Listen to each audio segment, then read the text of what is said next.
आपने मुझे बुलाया था दरिया मैम। कैसी हो तुम हयात? आओ बैठो।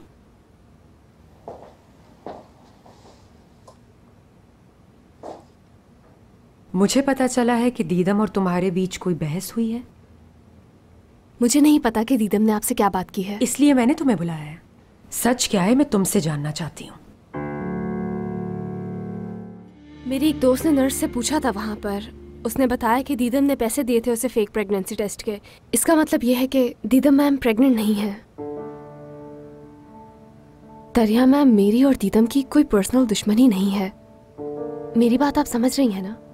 मैं समझ सकती हूँ कि तुमने ऐसा काम क्यों किया, क्योंकि उसका बिहेवियर और एटीट्यूड ही ऐसा है। अच्छा, तुमने मुराद को बताया इस बारे में? मैंने नहीं बताया क्योंकि मेरे पास प्रूफ नहीं है। हाँ ये भी है, बगैर प्रूफ के तो वो कयामत तक यकीन नहीं करेगा।